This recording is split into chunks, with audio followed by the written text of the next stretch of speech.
Hello buddies, நீங்க பார்த்துட்டு இருக்கிறது ஹிடன் அனிமே சேனல் தான். ஸோ நீங்க போடுற ஒவ்வொரு லைக் அண்ட் கமெண்ட் தான் எனக்கு மோட்டிவேஷன் பண்ணிட்டு இருக்கு. ஸோ நீங்களுமே மறக்காம கமெண்ட் பண்ணீங்கன்னு நினைக்கிறேன். தேங்க்ஸ் ஃபார் வாட்சிங். அது மட்டும் இல்லாம இனி நம்ம பார்க்க போறது கிங்டம் ஆஃப் ரூயின்ஸ் அப்படின்ற சீரீஸோட எபிசோட் 8 தான். இப்போ பாத்தீங்கன்னா அன்னைக்கு நைட்டு நமக்கு ரேடியா எம்பையர் தான் காமிக்கிறாங்க. அந்த ரேடியா எம்பையர்ல பழைய எம்பரர் கோத்தே இருப்பார்ல, ஸோ அவருமே செத்து போயிருப்பாரு. ஸோ அவருக்கான ஃபியூனரல் நடக்குதுன்னு சொல்லலாம். ஸோ அந்த ஃபியூனரல்ல பாத்தீங்கன்னா ஏகப்பட்ட ஹியூமன்ஸ் எல்லாருமே ஆன்லைன்லயுமே பார்த்துட்டு இருக்காங்க கிட்டத்தட்ட. ஏன்னா டேரக்டா நேர்ல போய் பார்க்க முடியல. அப்ப அங்க ஒருத்தர் அட்ரஸ் பண்ணிட்டு இருக்காரு. என்னன்னு பார்த்தா இந்த கோத்தே தான் நம்மளோட ஹியூமன் கைண்டுக்கே முக்கியமான ஆளு. இவர் இல்லைன்னா வேற எதுவுமே இல்லை. இவர் தான் நமக்கு ஒரு கடவுள் மாதிரி சொல்லிட்டு இருக்காங்க. இவர்னாலதான் கேர் எக்ஸ்பென்ஷன் நடந்துச்சு. ஸோ இவர்னாலதான் நம்ம மத்த எம்பையர் எல்லாத்தையும் நம்ம கிட்ட கொண்டு வர முடிஞ்சிச்சு. கோத்தே தான் ரொம்ப பவர்ஃபுல்லான எம்பையர். இது வரைக்கும் இருந்த எல்லா எம்பையரை விட கோத்தே தான் ரொம்ப ஸ்ட்ராங்கான எம்பையர். இவர்னாலதான் நம்ம வந்து விச்சு கிட்ட கையேந்தி நிக்க வேண்டிய அவசியமே இல்லைன்ற மாதிரி சொல்லிட்டு இருக்காங்க. ஸோ கோத்தே மாதிரி ஒரு நல்ல எம்பையர் யாருமே பார்க்க முடியாது அப்படின்ற மாதிரி சொல்லிட்டு ரொம்பவுமே புகழ்ந்துட்டு இருக்கானுங்க. கிட்டத்தட்ட பாத்தீங்கன்னா நம்ம ஊர்லயே நடக்கும்ல, செத்து போன எவ்வளவு பெரிய ஆளா இருந்தாலும் எவ்வளவு பெரிய கேவலமான தொழில் பண்ணிட்டு இருந்தாலும் அவனை பத்தி நல்லதா பேசுவாங்க பாத்தீங்களா. அதே மாதிரிதான் இங்கேயும் நடந்துட்டு இருக்கு. ஆக்சுவலி இந்த ஹியூமன்ஸ் எல்லாருமே இந்த நம்பிட்டு இருக்காங்க கோத்தே தான் ரொம்ப ஸ்ட்ராங்கான ஆளுங்க அப்படின்ற மாதிரி. அண்ட் இவனோட பிளேஸ் இப்போ ஃபில் பண்ண போறதுதான் அடுத்த குயின். சொல்ல போனா இந்த மொத்த ஹியூமனிட்டிக்கு நம்மளோட குயின் தான் அப்படின்ற மாதிரி சொல்லிட்டு இருக்காங்க. ஸோ ரேடியா எம்பியோட குயின் 3, 2, 1 சொல்லிட்டு ஆரம்பிக்கிறாங்க. பார்த்தா அந்த டோரத்தியா இருக்கால, அவ தான் வந்துட்டு இருக்கா. அவளை பாக்குறதுக்கு ஏதோ குயினுக்கு போட்ட ட்ரெஸ் மாதிரி இல்ல, ஏதோ பாப் ஸ்டார் ஐடால் போற ட்ரெஸ் மாதிரி போட்டுட்டு இருக்கா. கிட்டத்தட்ட பாத்தீங்கன்னா இந்த பிளாக் பிங்க் பிடிஎஸ் சொல்லிட்டு இருப்பாங்கல்ல, அவங்க போற ட்ரெஸ் மாதிரி இருக்கு. ஏதோ லைவ் ஈவென்ட் சாங் கான்செர்ட் இருக்கு பாத்தீங்களா, அந்த மாதிரி போட்டுக்கிட்டு இருக்கா. நமக்கு ஒண்ணுமே புரிய மாட்டேங்குது. ஏன்னா இவ குயின் மாதிரி ட்ரெஸ் அப் பண்ணாம ஏதோ பாப் ஸ்டார் மாதிரி ட்ரெஸ் அப் பண்ணிட்டு இருக்கா. பத்தாவதுக்கு ஸ்டேஜ்ல வந்து லைவ் கான்செர்ட் நடத்திட்டு இருக்கா. அண்ட் இவளுக்கிட்டே பாத்தீங்கன்னா லவ் ஸ்பெல் இருக்குமா. சோ லவ் ஸ்பெல் வேற ஆக்டிவேட் பண்ணி விட்டுருப்பா. அது மட்டும் இல்லாம ஏகப்பட்ட பேர் ஆன்லைன்ல பாத்துட்டு இருக்கனால எல்லாரும் மயங்கிட்டு இருக்கானுங்க சொல்லலாம். முக்கியமா பாய்ஸ் தான், ஏன்னா பாய்ஸ் தான் கவர் பண்ண முடியும். அண்ட் அவங்களுமே கமெண்ட்டை பிச்சு உதறிட்டு இருக்கானுங்க.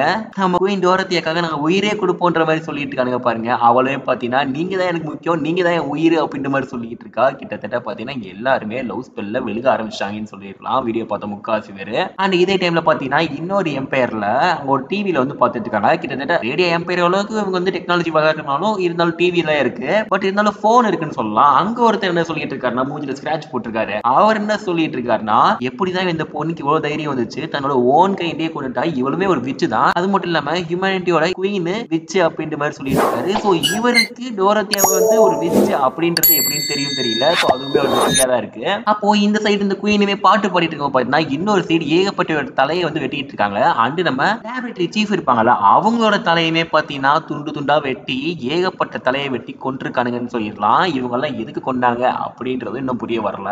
அண்ட் இவங்க எல்லாருமே பாத்தீங்கன்னா பழைய ஸ்குவாடு, பழைய சீஃப், பழைய லேப்ல ஒர்க் பண்ணிருப்பாங்கல்ல, இவங்க எல்லாருமே தான் செத்து போயிருப்பாங்க. இன்னொரு சைடு அந்த குயினும் என்ன சொல்லிட்டு இருக்கா, நீங்க தான் எனக்கு முக்கியம், நான் உங்களை லவ் பண்றேன் அப்படின்ற மாதிரி சொல்லிட்டு இருக்கா. பத்தாவது வரைக்கும் எல்லாருமே நாங்களுமே உங்களை லவ் பண்ற குயின் அப்படின்ற மாதிரி சொல்லிட்டு இருக்காங்க. ஸோ இந்த ஒட்டுமொத்த ரேடியா எம்பையருமே பாத்தீங்கன்னா நம்ம குயின் கிட்ட மயங்கிருச்சுன்னு சொல்லலாம். இன்னொரு சைடு லேப் சைக்கோ இருப்பான்ல, அவனுமே என்ன பண்ணிட்டு இருக்கானா, டோரத்தியா சாமோ தான் ரொம்ப பெரிய நல்லவங்க அப்படின்ற மாதிரி சொல்லிட்டு இருக்கான். கிட்டத்தட்ட இவனே ஒரு சிம் படிக்கிறான்னு சொல்லலாம். ஸோ இவனே பயங்கரமா டோரத்தியா பார்த்துட்டு சிம்பிங் பண்ணிட்டு இருக்கான். அண்ட் இவனு கிட்ட பாத்தீங்கன்னா ஏகப்பட்ட கை இருக்கு. ஸோ கிட்டத்தட்ட அந்த கையே ஒரு மிசில் மாதிரி செயல்படுதுன்னு சொல்லலாம். அண்ட் இவனுமே நம்ம ஹீரோவை ட்ராக் பண்ணிட்டு இருக்கான். நான் உன்னை எப்படினாலும் பிடிச்சி கொல்லாம வர மாட்டேன் அப்படின்ற மாதிரி சொல்லிட்டு இருக்கான் பாருங்க. நேரத்துல ஹீரோவை ட்ராக் பண்றதுக்காக ஓல்டு சீஃப் டைரக்டர் இருப்பார்ல, அவரோட போனை வந்து ட்ராக் பண்றா பாருங்க. பட் போனை வந்து ட்ராக் பண்ண முடியல. ஏன்னா நம்ம ஹீரோமே அந்த போனை தூக்கி உடச்சு போட்டிருப்பான். அது ஒன்றும் பெரிய பிரச்சனை இல்லை, என்கிட்ட ஏகப்பட்ட கை இருக்கு, என்னோட கையே போதுன்ற மாதிரி சொல்லிட்டு இவனே பாத்தீங்கன்னா ஹண்டிங்க ஆரம்பிக்கிறான். இப்போ அதே டைம்ல நம்ம ஹீரோ அண்ட் ஹீரோயின் ரெண்டு பேருமே ஏகப்பட்ட பிளாட்டிவ் மாதிரி இருக்கும். அந்த பிளாட்டிவ் சைடா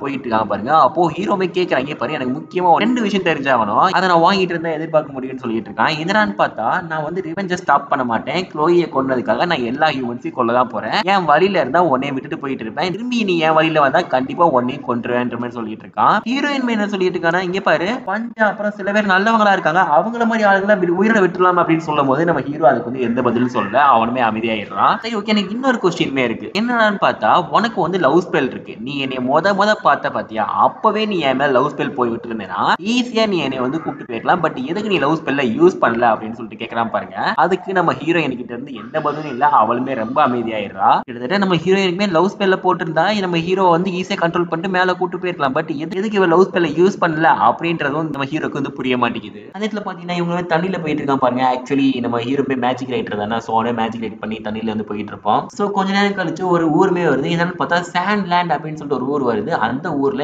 ஏகப்பட்ட பில்டிங் இருந்தாலுமே எல்லாமே அடிச்சு நொறுக்கப்பட்ட நிலைமையில இருக்கு. கிட்டத்தட்ட இங்க வார் வார் நடந்ததுக்கான எந்த அறிகுறியுமே இல்ல. பட் இருந்தாலுமே பாத்தீங்கன்னா இது ஒரு மெயின் பிளேஸ் மாதிரி சொல்லலாம்.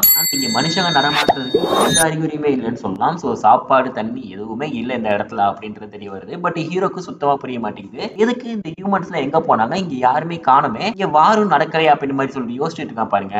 அந்நேரத்துல பாத்தீங்கன்னா நம்ம ஹீரோயின் மேனு என்னை தனியா விட்டு போயிடாத, நானுமே உன் கூட தான் இருப்பேன்னு சொல்லிட்டு இருக்கான். என் கூட இருப்பியா, என் கூட இருக்காத, இங்க வெளியே நில்லு, நீ பக்கத்துல இருந்தா ஏதாச்சும் பெரிய பிரச்சனை தான் பண்ணுவேன்னு சொல்லிட்டு இருக்கான் பாருங்க. இல்ல இல்ல என்கிட்ட இந்த பேக் இருக்கு பத்தி, அந்த பேக்ல ஏகப்பட்ட யூஸ்ஃபுல்லான திங்ஸ்லாம் இருக்கு. சோ நான் உன் கூட இருந்தா உனக்கு ரொம்ப யூஸ்ஃபுல்லா இருக்கும் அப்படின்னு சொல்லிட்டு இருக்கான். சரி என்னமோ பண்ணி தோலாம் அப்படின்னு சொல்லிட்டு இருக்கான் பாருங்க. அந்நேரத்துல பாத்தீங்கன்னா நம்ம ஹீரோயின் மேல ஒரு சாம்பிள் காமிக்கிறான். என்னன்னு பார்த்தா நம்ம பஞ்ச் இருக்காருல்ல, அவர் தான் வந்து அந்த டென்ட் வந்து கொடுத்துருப்பாரு. இந்த பாலை வந்து தூக்கி போய் டென்ட்டா மாதிரி எவ்வளவு சூப்பரா இருக்குல்ல அப்படின்னு சொல்லிட்டு இருக்கான் பாருங்க. இங்க பாரு, உனக்கும் அந்த பஞ்சுக்கு வேற வேலையே இல்லை அப்படின்னு சொல்லிட்டு நம்ம ஹீரோவே பாத்தீங்கன்னா அந்த இடத்துல இருந்து அப்படியே கிளம்பி போய்கிட்டு இருக்கான். அந்த இடத்துல பாத்தீங்கன்னா இந்த இடத்துல பாக்குறதே கோஸ்ட் டவுன் மாதிரி இருக்கு. பேய் மட்டும் இல்லாம இருந்தா நல்லா இருக்கும் அப்படின்னு சொல்லிட்டு ஹீரோயுமே சொல்லி போய்கிட்டு இருக்கா. அப்போ அந்த ஊர்லயே பாத்தீங்கன்னா பெரிய பில்டிங்கா இருக்குது, போலீஸ் ஸ்டேஷன் தான். சோ அந்த போலீஸ் ஸ்டேஷனுக்குள்ள போய் சர்ச் பண்ணி பார்ப்போம். நமக்கு தேவையான இன்ஃபர்மேஷனோ இல்ல தேவையான பொருளோ கிடைக்கலாம்னு சொல்லிட்டு நம்ம ஹீரோமே உள்ள போய் பாக்குறான். அண்ட் ஹீரோமே என்ன சொல்லிட்டு இருக்கானா, இங்க பாரு இந்த பில்டிங்கே ரொம்ப பாலடைஞ்ச பில்டிங்கா இருக்கு. சோ கொஞ்சம் பார்த்து நடந்து வா, காலை கீழே உடச்சிக்காதன்னு சொல்லிக்கிட்டு இருக்கான். அந்த இடத்துல பாத்தீங்கன்னா நம்ம ஹீரோயின் மேனு பயங்கரமா கத்திக்கிட்டு இருக்கா. என்னடான்னு பார்த்தா கீழே ஒரு எலி ஓடுது, அது ஒரு வவ்வால் ஓடுது. அப்படியே பாத்தீங்கன்னா நம்ம ஹீரோயின் போற இடத்துல எல்லாம் கத்திக்கிட்டே இருக்கான்னு சொல்லலாம். கடைசியில பாத்தீங்கன்னா காலை உடச்சிட்டான்னு சொல்லிடலாம். நல்ல வேலைங்க, பெருசா ஒண்ணு கால் உடையில, லைட்டா சுருக்கு மட்டும் தான் பிடிச்சிருக்கும். ஹீரோமே செம உச்சக்கட்ட கோவத்துல இருக்கான். என்னடான்னு பார்த்தா நான் இதுக்கு தான் உன்னை முதலே சொன்னேன், வெளியே வெயிட் பண்ணிட்டு கேட்டியா நீ அப்படின்ற மாதிரி முறைச்சுக்கிட்டு இருக்கான். அண்ட் ஹீரோயின்மே நடந்து வந்துட்டு இருக்கா பாருங்க. அப்போ திடீர்னு ஒரு மிஷின் ஒன்று ஆன் ஆகுது. என்னன்னு பார்த்தா ஹாலோகிராம் தான். ஸோ அந்த ஹாலோகிராமே பார்த்தீங்கன்னா உங்களுக்கு ஏதோ ஹெல்ப் வேணுமா ஏன்ட்டு கேளுங்க அப்படின்னு சொன்னா பார்த்தீங்கன்னா நம்ம ஹீரோயினே பயங்கரமா கத்த ஆரம்பிக்கிறா, பேய் வந்திருக்கு அப்படின்னு சொல்லிட்டு. கிட்டத்தட்ட அந்த ஒட்டுமொத்த டவுனுக்கு கேட்டிருக்கும் போல அந்த அளவுக்கு கத்த ஆரம்பிக்கிறா. இங்க பாரு, இது வந்து பேய் எல்லாம் கிடையாது, இது ஏதோ ஹாலோகிராம் மாதிரியா இருக்கு அப்படின்னு சொல்லிட்டு இருக்கா நம்ம ஹீரோயினே. அப்போ ஹீரோயினே நம்ம மாட்டேங்க, இல்ல பொய் சொல்றேன், இது பேய் தானே திடீர்னு வந்துட்டு இருக்கு அப்படின்னு சொல்லும் போது இங்க பாரு, இது பேயே கிடையாது மாற்று மாதிரி நம்ம ஹீரோமே சொல்லிட்டு இருக்கான். ஸோ அப்படி இங்க போயிட்டு இருக்கோம் பாத்தீங்கன்னா அந்த சைடு ஃபுல்லா எல்லாமே பாலடைஞ்ச நிலைமையில தான் இருக்கு. ரொம்ப தூரம் உள்ள போறாங்க. உள்ள பாத்தீங்கன்னா அங்க செல்லாம் இருக்கு பாருங்க. அந்த செல்லு கிட்ட இருந்து ஏதோ சாங் வர சவுண்ட் கேக்குது. யாரோ இருக்காங்க அப்படின்னு சொல்லிட்டு ரெண்டு கெஸ் பண்ணிக்கிறாங்க. சோ தயாரா இருந்துக்கோ, பிரச்சனை வந்தாலும் வரலாம்னு சொல்லிட்டு நம்ம ஹீரோமே வார்ன் பண்ணிட்டு இருக்கான். அங்க போய் பார்த்தா அங்க ஒருத்தர் வந்து பாட்டு பாடிட்டு இருக்காரு. நம்ம ஹீரோமே கூப்பிட்டு பாக்குறான். பட் அந்த மனுஷனுமே பாத்தீங்கன்னா என் ஒய்ஃப் வந்து தூங்கிட்டு இருக்கா அப்படின்ற மாதிரி சொல்லிட்டு அவருமே பாட்டு பாடிட்டு இருக்காரு. கடைசியில பாத்தீங்கன்னா நம்ம ஹீரோயின் இருக்கால, அவதாங்க எங்க கொஞ்சம் இங்க திரும்புங்க அப்படின்னு சொல்லிட்டு பயங்கரமா கத்துட்டா பாருங்க. கத்துனதை கேட்டு அவருமே பாத்தீங்கன்னா பயந்து போயிட்டு என்னமா ஆச்சு, எதுக்குமே அப்படி கத்திக்கிட்டு இருக்கு, எனக்கே வயசு ஆயிடுச்சு அப்படின்னு மாதிரி சொல்லிட்டு இருக்காரு. பத்தாவதுக்கு நீங்க யாருமா, நீங்க எதுக்கு இங்க வந்தீங்கன்னு பாரு கேட்டுட்டு இருக்காரு பாருங்க. நாங்க வந்து கொஞ்சம் டிராவலர்ஸுங்க. ஆமா நீங்க என்னங்க இங்க பண்ணிட்டு இருக்கீங்க, அதுவும் எதுக்கு ஜெயில உட்காந்துருக்கீங்க அப்படின்னு கேட்கும்போது நாங்க சும்மா தான் இருக்கோம் அப்படின்ற மாதிரி சொல்லிட்டு இருக்காங்க. பட் இங்க யாருமே வரமாட்டாங்களே, எல்லாருமே இந்த இடத்த விட்டு போயிட்டாங்க, நீங்க எதுக்கு இங்க வந்தீங்க அப்படின்னு சொல்லிட்டு அவருமே பாத்தீங்கன்னா நம்ம ஹீரோயின் கேட்கறாங்க பாருங்க. நம்ம ஹீரோயினுமே பாத்தீங்கன்னா அவளால முடிஞ்ச அளவுக்கு சமாளிச்சுட்டு இருக்கா. அந்த இடத்துல அந்த பெட்ல வந்து பாத்தீங்கன்னா ஒரு ரிங் இருக்கு. சோ அந்த ரிங்குமே பாத்தீங்கன்னா நம்ம ஹீரோ பாத்துருப்பான். சரி ஓகே, பக்கத்துல ஏதாச்சும் டவுன் இருக்கு, அந்த டவுனுக்கு போகணும்னு சொல்லிட்டு இருக்கான். சோ பக்கத்துல இங்க இருந்து ஒரு 70 கிலோமீட்டர் ஈஸ்ட்ல போனீங்கன்னா ஒரு டவுன் இருக்குன்னு சொல்லிட்டு அந்த ஆளுமே சொல்லிட்டு இருக்காரு. அந்த ஹீரோயின் கேட்கறா, நீங்க எதுக்கு சார் ஜெயில இருக்கீங்க அப்படின்னு கேட்டா, நான் வந்து பிரிசனர்மா, சோ அதனால நான் ஜெயில இருக்கேமா அப்படின்ற மாதிரி சொல்லிட்டு இருக்கான். சரி ஓகே, நாங்க இங்க இருந்து கிளம்புறோம்னு சொல்லிட்டு நம்ம ஹீரோவே பார்த்து நாங்க இருந்து கிளம்பிடுறான். அது மட்டும் இல்லாம இங்க நமக்கு எந்த வேலையும் இல்லை, இங்க இருந்து கிளம்புறதுதான் பெட்டர் அப்படின்ற மாதிரி சொல்லிட்டு நம்ம ஹீரோமே பாத்தீங்கன்னா ஹீரோயின் கிட்ட அட்வைஸ் பண்ணிட்டு இருக்கான். அப்போ அந்த மனுஷனுமே என்ன சொல்லிட்டு இருக்கா, நீங்க இங்க இருந்து கிளம்புறதுக்காக எனக்கு ரொம்ப பெரிய தேங்க்ஸ் அப்படின்ற மாதிரி சொல்லிட்டு இருக்காரு. எதுக்கு அப்படி விட்டு வந்தா, அவரே ரொம்ப பாவம், அவருக்கு தண்ணியாச்சும் கொடுத்துட்டு வரலாமே அப்படின்ற மாதிரி சொல்லிட்டு நம்ம ஹீரோயுமே பாத்தீங்கன்னா ஹீரோ பின்னாடி வந்து சொல்லிட்டு இருக்கா பாருங்க. அந்த இடத்துல பாத்தீங்கன்னா நம்ம ஹீரோமே என்ன சொல்லிட்டு இருக்கானா, உனக்கு என்ன சுத்தமா புரியவே இல்லையா, இந்த இடத்த விட்டு எல்லாருமே கிளம்பி போயிட்டாங்க. அது மட்டும் இல்லாம அவர் ஒய்ஃபுக்கு பாட்டு பாடுன்னு சொன்னாரு, அவர் ஒய்ஃபை நீ கண்ணால பாத்தியா அப்படின்னு கேக்குறாங்க. ஆக்சுவலி நம்ம ஒய்ஃபை வந்து கண்ணால பாத்துருக்க மாட்டாங்க. எங்களான்னு பார்த்தா அந்த ஒய்ஃப் செத்த பொணமாயிட்டாங்க. கிட்டத்தட்ட அவங்க பாடியே அழுகி போய் எலும்பு வர நிலைமைக்கு போயிட்டாங்க. சொல்ல போனோம்னா அவங்க ஒய்ஃப்மே ஒரு விட்ச் அப்படின்றது தெரிய வருது. ஸோ அந்த விட்சை வந்து கொல்றதுக்காக பாத்தீங்கன்னா பாய்சன் கொடுத்து இந்த ஒய்ஃபை வந்து கொண்டிருப்பாங்க. அது மட்டும் இல்லாம அவரால் காப்பாற்ற முடியாது. ஸோ இவருமே அவங்க ஒய்ஃப் சைடு இருந்ததுனால இவரை தூக்கி ஜெயில போட்டிருப்பாங்க.